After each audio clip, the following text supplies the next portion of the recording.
¿Y si lo que has creído toda tu vida sobre el infierno no es lo que enseña la Biblia? ¿Y si la imagen que tienes grabada, un lugar ardiente, lleno de demonios, gritos eternos y cadenas oxidadas, es más cultural que divina? No es tu culpa. Muchos crecimos con películas, cuadros, sermones y cuentos que nos presentaron el infierno como una cárcel subterránea, llena de fuego y sufrimiento físico, donde el diablo reina como un tirano. Pero, ¿eso es realmente lo que dice la palabra de Dios? Durante siglos, el infierno ha sido usado como símbolo de miedo, de castigo, de advertencia. Pero hoy vamos a hacer algo distinto. Vamos a abrir las Escrituras y observar con reverencia lo que Dios realmente nos revela sobre este destino. Porque no se trata de negar su existencia, se trata de comprender su verdadero significado.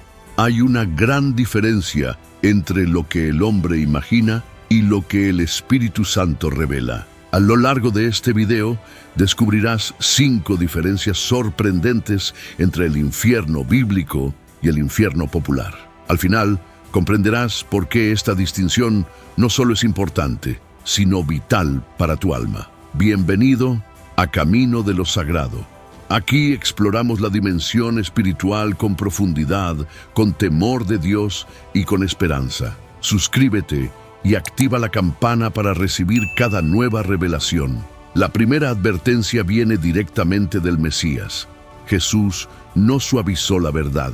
No evitó el tema, no lo escondió. No temáis a los que matan el cuerpo, pero no pueden matar el alma. Temed más bien al que puede destruir alma y cuerpo en la Gehenna. Mateo capítulo 10, versículo 28. Piensa en esas palabras, no en un infierno lleno de caricaturas, sino en un destino eterno donde ya no hay presencia de Dios, donde el alma, por decisión propia, se apartó tanto de la luz que se convirtió en sombra. ¿Y tú? ¿Estás seguro de que conoces el verdadero rostro del infierno? Hoy vamos a descubrirlo. Cuando pensamos en el infierno, casi sin querer, imaginamos fuego, dolor, demonios encadenados, castigos corporales sin fin. Esas ideas no nacieron en el texto sagrado, sino en siglos de arte, literatura y tradición popular. Pero en la Biblia, el infierno es otra cosa, es silencio, es ausencia, es la pérdida de la presencia. Jesús no hablaba de tortura física explícita, sus palabras eran más profundas, más simbólicas, más espirituales. Él hablaba de tinieblas exteriores, de exclusión, de un banquete al que algunos no entran. No de una cámara de tormentos, sino de un exilio autoelegido. El Hijo del Hombre enviará a sus ángeles y recogerán de su reino a todos los que hacen caer y a los que obran el mal, y los arrojarán al horno ardiente. Allí será el llanto y el crujir de dientes. Mateo capítulo 13, versículos 41 y 42. ¿Te fijaste? No dice que Dios los tortura. Dice que son arrojados a un lugar donde ya no hay gozo, donde solo queda el lamento. Ese horno no es físico, es existencial. Es lo que ocurre cuando el alma se aleja completamente de su Creador. San Juan de la Cruz lo describió así: el mayor sufrimiento no es el dolor del cuerpo, sino la ausencia del amado. En el cielo hay luz, comunión, propósito. En el infierno hay vacío, olvido, distancia. Esa es la diferencia esencial. El infierno bíblico no se centra en el castigo físico, se centra en lo que ocurre cuando el alma se separa de Dios para siempre. ¿Y tú has sentido alguna vez esa separación? Ese momento donde parece que el cielo no escucha, donde todo se enfría por dentro, donde tus oraciones rebotan en las paredes. Multiplica eso por la eternidad y tendrás un atisbo de lo que Jesús intentaba prevenir. El problema no es el fuego. El problema es estar lejos de aquel que da sentido al fuego, al agua, a la vida, al tiempo y al alma. Muchos temen el dolor, pero lo que deberíamos temer es el olvido. Y ese olvido no viene de Dios. Es el eco final de una vida vivida sin Él. No tengas miedo de la imagen medieval. pero sí tiembla ante la posibilidad de cerrar tu corazón hasta que ya no escuches su voz. Cuando Jesús hablaba del destino final de los impíos, no usaba la palabra infierno. Esa es una traducción moderna. Lo que realmente decía era Gehenna. ¿Y qué era la Gehenna? Un valle real, geográficamente ubicado al sur de Jerusalén. Allí, siglos antes, el pueblo de Israel había caído en uno de los pecados más oscuros de su historia: sacrificar niños a un dios falso llamado Moloc. Edificaron lugares altos a Baal para quemar en el fuego a sus hijos como holocaustos a Moloc, lo cual no les mandé ni subió en mi corazón. Jeremías capítulo 19 versículo 5. Ese lugar, maldito por la memoria del pecado, fue transformado luego en un basurero perpetuo. Allí ardía fuego día y noche para consumir los desechos de la ciudad, cadáveres de animales, desperdicios, cosas impuras. Era un lugar de impureza, pestilencia, fuego constante y sobre todo de desprecio. Cuando Jesús decía Gehenna, sus oyentes no pensaban en una prisión subterránea con demonios. Pensaban en ese valle maldito, en ese fuego real, continuo, visible desde Jerusalén. Pensaban en un lugar donde se arrojaba todo lo que ya no servía. Ahora entiendes por qué sus palabras eran tan poderosas. Jesús decía, en esencia, el alma que se niega a vivir en comunión con Dios terminará como lo impuro, como lo que fue arrojado a Gehenna. No estaba construyendo una nueva teología del castigo. Estaba usando una imagen que todos conocían para hablar de una verdad espiritual. ¿Y tú? ¿Has sentido que tu vida pierde su propósito cuando te alejas de Dios? Eso es Gehenna, el lugar simbólico donde van las cosas que ya no cumplen su propósito eterno. No porque Dios las rechace, sino porque dejaron de responder a su llamado. Hay una fuerza poética y profética en que Jesús use esa palabra. No inventó el infierno. No necesitó describirlo con monstruos ni torturas. Solo señaló un lugar que todos conocían y dejó que la conciencia hiciera el resto. Gehenna no era una metáfora suave, era una advertencia encendida. ¿Y tú, a qué lugar estás caminando? La Gehenna todavía arde, no en la tierra, pero sí en las decisiones que nos llevan lejos del fuego santo de Dios. No ignores el nombre que Jesús usó, porque en él hay una revelación que muchos han pasado por alto. Una de las imágenes más arraigadas en el imaginario popular es la del diablo sentado en un trono, rodeado de fuego, azotando a las almas con un ejército de demonios que ejecutan castigos. Pero esa visión no proviene de la Biblia. Proviene del folclore, del teatro medieval, de la literatura antigua, pero no del texto sagrado. La palabra de Dios nunca presenta al diablo como el rey del infierno. Todo lo contrario, lo presenta como su prisionero final. Y el diablo, su seductor, fue arrojado al lago de fuego y azufre, donde también estaban la bestia y el falso profeta. Allí serán atormentados día y noche por los siglos de los siglos. Apocalipsis, capítulo 20, versículo 10. ¿Lo ves? Satanás no reina allí. Es arrojado, es vencido, es encerrado. El infierno no es su reino, es su sentencia.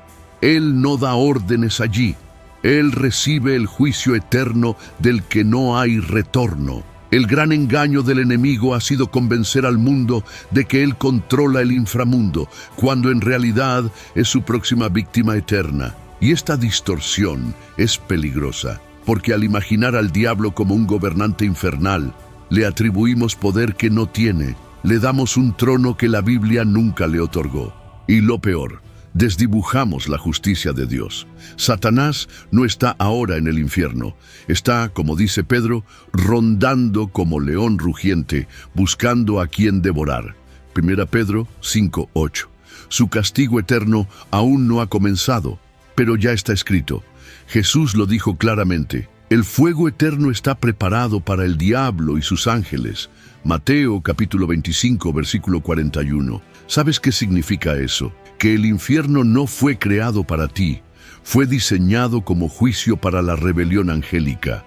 Pero las almas humanas que rechazan a Dios, al alinearse con esa misma rebelión, terminan compartiendo su destino, no porque Dios lo quiera, sino porque eligieron el mismo camino. Imagina un tren en movimiento. No hace falta que saltes a él con intención. Basta con no bajarte a tiempo. La rebelión tiene su ruta marcada y quien se queda en ese vagón llega al mismo final. ¿Y tú, a quién estás siguiendo? No tengas miedo del infierno como dominio demoníaco.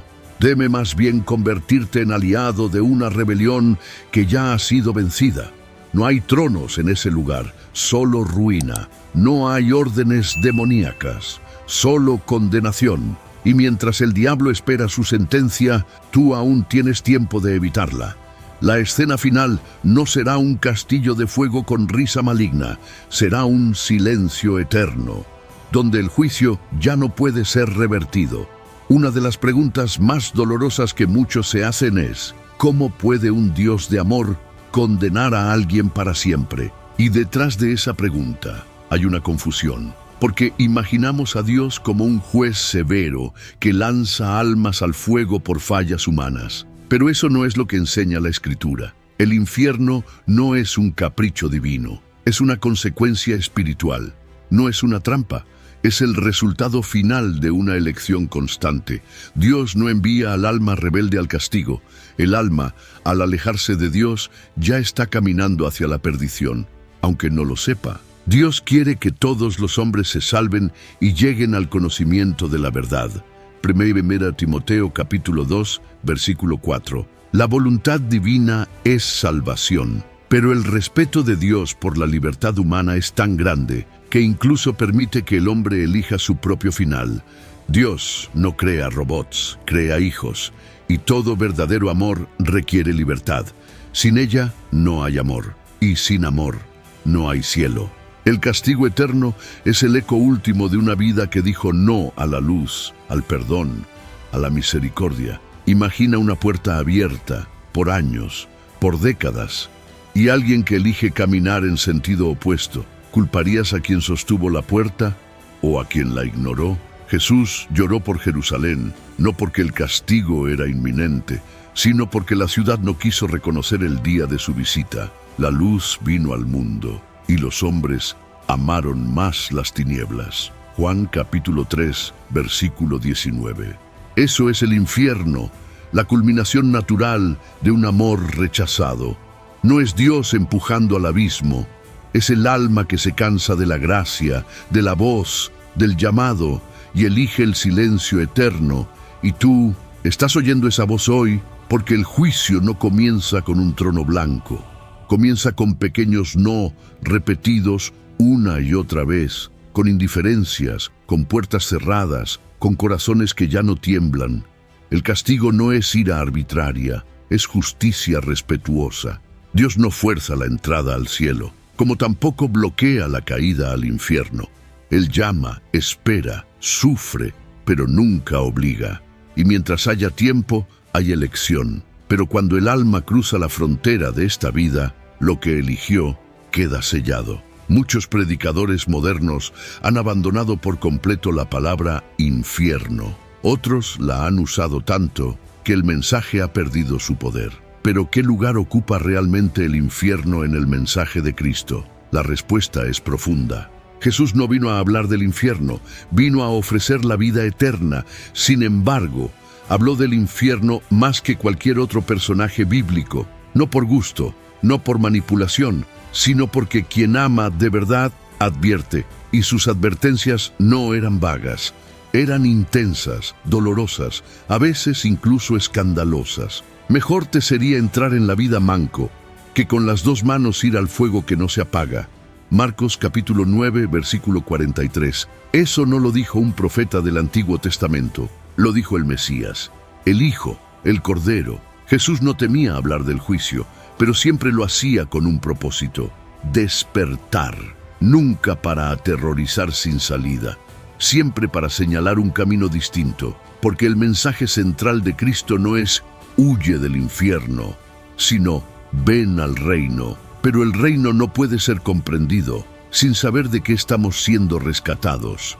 Jesús hablaba del infierno cuando las personas se endurecían, cuando los fariseos negaban la misericordia, cuando las multitudes se volvían indiferentes, cuando los ricos despreciaban a los pobres. Entonces su tono cambiaba y hablaba del llanto, del crujir de dientes, de la puerta cerrada, del fuego eterno, porque a veces el alma necesita ser sacudida. Tú, ¿cuántas veces has escuchado de la gracia sin sentir el peso del juicio? ¿Y cuántas veces, por ignorar esa parte del mensaje, has permanecido en caminos que no conducen a la luz? Cristo sabía que si no hablaba del infierno, muchos seguirían dormidos en su pecado.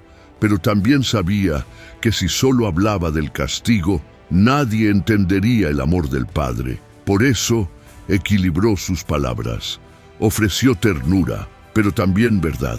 Perdonó a adúlteros, pero advirtió a hipócritas.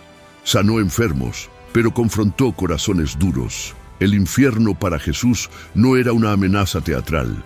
Era una realidad invisible que sus ojos divinos sí podían ver. Y lo más terrible no era el fuego, era la lejanía eterna de Dios. Por eso hablaba tanto del reino, porque sabía lo que estaba en juego. Hoy el mundo dice, no me hables del infierno. Y Jesús responde, te hablo de esto, porque te amo demasiado para callarlo. No predicó el infierno como centro, pero lo incluyó siempre que el alma humana estaba en riesgo de perderse. ¿Y tú? ¿Necesitas escuchar una advertencia o ya respondiste al llamado? Porque si el infierno no existe, la cruz fue innecesaria. Pero si existe, entonces fue el acto más glorioso de amor que jamás haya existido. Cristo no predicó miedo, predicó una decisión. Y con cada parábola, con cada gesto, con cada herida abierta en la cruz, te dijo, no tienes que ir allí. Después de todo lo que hemos visto, quizás entiendes algo que antes estaba oculto. El infierno no es el centro del mensaje de Dios, pero sí está en el centro del conflicto por tu alma. No es una amenaza infantil, es una realidad tan seria que el Hijo de Dios dejó el cielo, se encarnó, fue humillado y clavado en una cruz para evitar que tú llegues allí. ¿Y cómo ignorar eso? Hoy recorrimos 5 verdades que desmontan la caricatura del infierno popular. El fuego es real, sí, pero el verdadero tormento es la ausencia de Dios. El infierno no es una cámara medieval, es una distancia final. No es el dominio del diablo, es su prisión. No es un castigo caprichoso, es la cosecha de una decisión. No es un invento de fanáticos, es parte de las palabras del Mesías. No es el centro del Evangelio, pero sin él, el Evangelio pierde urgencia. ¿Y tú, dónde estás caminando? Tal vez has sentido que estás lejos de Dios. Tal vez el miedo al infierno te visitó en sueños o en momentos de silencio. Pero escucha esto con el corazón abierto. Dios no quiere que temas el infierno. Quiere que desees el cielo. Quiere que lo mires a Él, que lo busques, que recuerdes que la cruz no fue teatro. Fue rescate. No estás aquí por casualidad, no es un accidente que hayas escuchado hasta el final. Es una cita divina, un susurro del cielo, un llamado personal. Y este es el momento de responder. No necesitas entenderlo todo, solo necesitas decir con sinceridad, Dios mío, no quiero terminar lejos de ti. Hazlo en voz baja o en lo profundo de tu alma.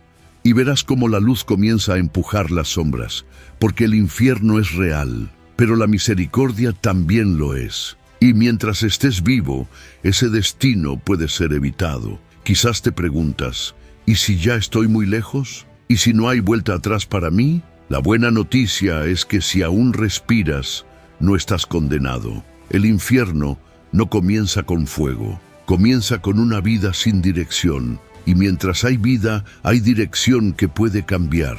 Jesús no vino por los justos, vino por los perdidos, vino por los que tenían miedo, por los que dudaban, por los que se habían alejado demasiado. Y a ellos les extendió la mano sin condiciones. La cruz no fue erguida para decorarla, fue levantada para detenerte en el camino equivocado. Fue puesta como una señal viva que dice, Hasta aquí has ido solo, pero desde aquí puedes venir conmigo. No ignores el llamado, no pospongas lo eterno por lo inmediato, no dejes que el ruido del mundo apague esta voz sagrada que hoy susurra a tu alma. ¿Sabes qué tienen en común los que se pierden? No es que hayan sido peores, es que dejaron de escuchar, y tú hoy escuchaste. Este puede ser tu día, un nuevo comienzo, una reconciliación silenciosa, una oración sincera en medio de tu oscuridad. Dios no necesita palabras perfectas, solo necesita que le abras la puerta. Él no quiere lanzarte al infierno, quiere habitar en tu corazón. Haz una pausa, mira dentro de ti. ¿Estás caminando hacia la luz o alejándote de ella poco a poco? Tal vez el infierno no sea un lugar que se enciende al final. Tal vez es el eco silencioso de muchas decisiones sin Dios. Y el cielo es cada acto, cada pensamiento, cada lágrima ofrecida con amor a aquel que te espera. Que esta sea la verdad que te abrace hoy. No estás lejos, estás siendo llamado. Comenta abajo, ¿qué imagen del infierno cambió para ti hoy? Comparte este mensaje con alguien que está caminando lejos. Podría ser tú quien lo acerque de nuevo a la luz. Suscríbete a Camino de lo Sagrado y activa la campana. Aquí no hablamos de religión, hablamos de eternidad. La distancia más dolorosa es la que el alma elige, camino hacia la verdad que restaura.